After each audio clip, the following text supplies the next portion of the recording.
How about you? Oh, beautiful, beautiful. How about this fall weather? Fall's here, like it, huh? School starting in a week. I guess we'll start scrimmage-wise. Had 122 offense and defensive plays, which is good. It's 22 guys times 122. That's a lot of manpower there. Got 33 snaps on special teams. Got kickoff in, field goal. Obviously, field goal block with that, kickoff return. So we really got everything. We got every phase. Obviously punt, return. So it was a good day at Acrisure Stadium. Got all our communication with the green dots, the iPads, all that stuff.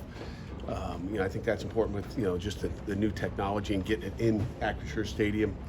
The day after the Steelers got out there. So good day overall, and competition continues just about every spot, we'll kind of move from there.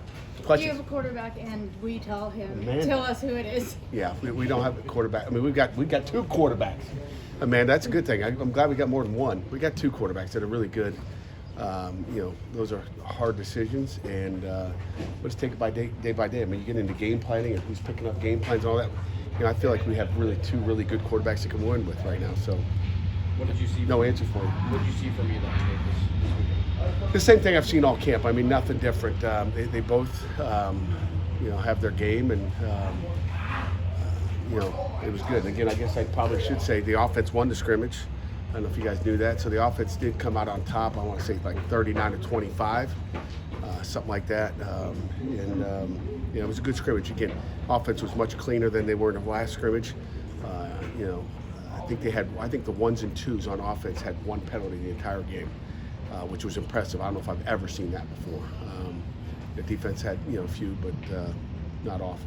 Who were kind of the standouts in maybe the passing game, like some of the receivers? Poppy Williams had a good day.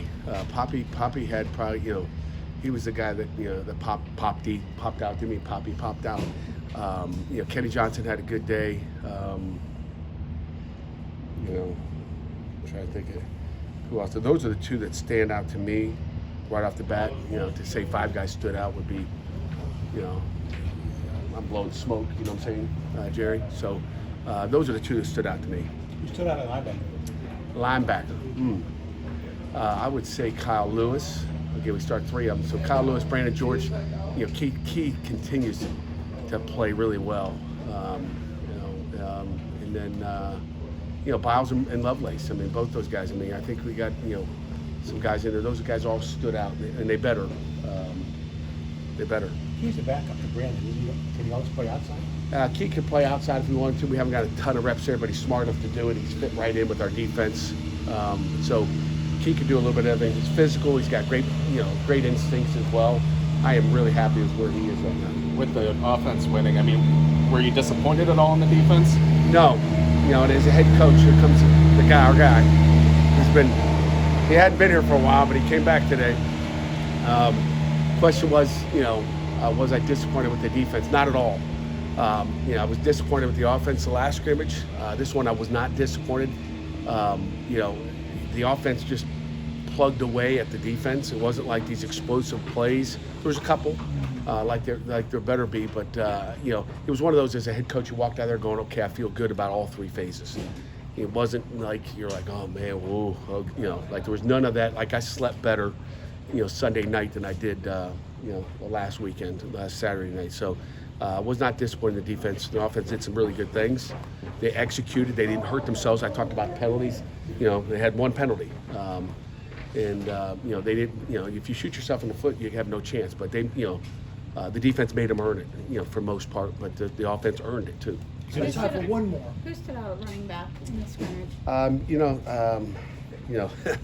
going to give you the dark horse.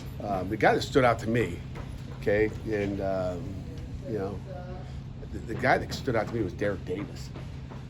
We got into a 2 minutes, it almost turned into a 4 minute because of the, you got this 2 minute warning now that we're working the 2 minute warning with a 2 minute, 2 minute and 30 seconds left in the clock. But they got in field goal range twice, and Derek Davis was like a beast in there. Like playing with his pads down low, physical, hard runner. Like you better get in the weight room if you're going to tackle that guy this year.